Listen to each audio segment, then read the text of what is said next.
At the NATO Summit held in The Hague on June 25, 2025, leaders from the 32-member alliance pledged a significant increase in defense spending and reaffirmed their commitment to mutual protection under Article 5 of the NATO Treaty.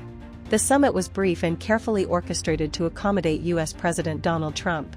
NATO leaders endorsed a new target of allocating 5% of GDP to defense spending by 2035, a sharp rise from the previous 2% goal. This decision addresses both Trump's demands and concerns over increasing threats from Russia following its 2022 invasion of Ukraine. The official statement reaffirmed NATO's ironclad commitment to Article 5, declaring that an attack on one member is an attack on all.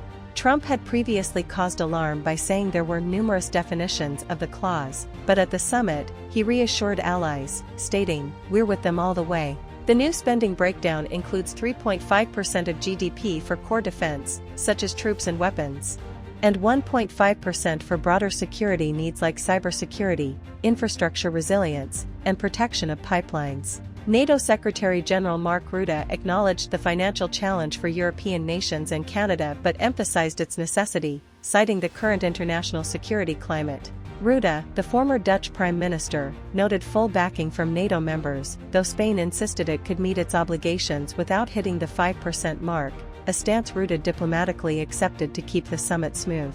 President Trump praised the deal, calling it a great victory for everybody, and highlighting that nations were finally aligning with his long-standing call for increased contributions. The summit was choreographed to maintain harmony, including shortening official proceedings and hosting Trump at the Royal Palace. Trump described the hosts, King Willem-Alexander and Queen Maxima, as beautiful and spectacular, and posted positively about the event on Truth Social.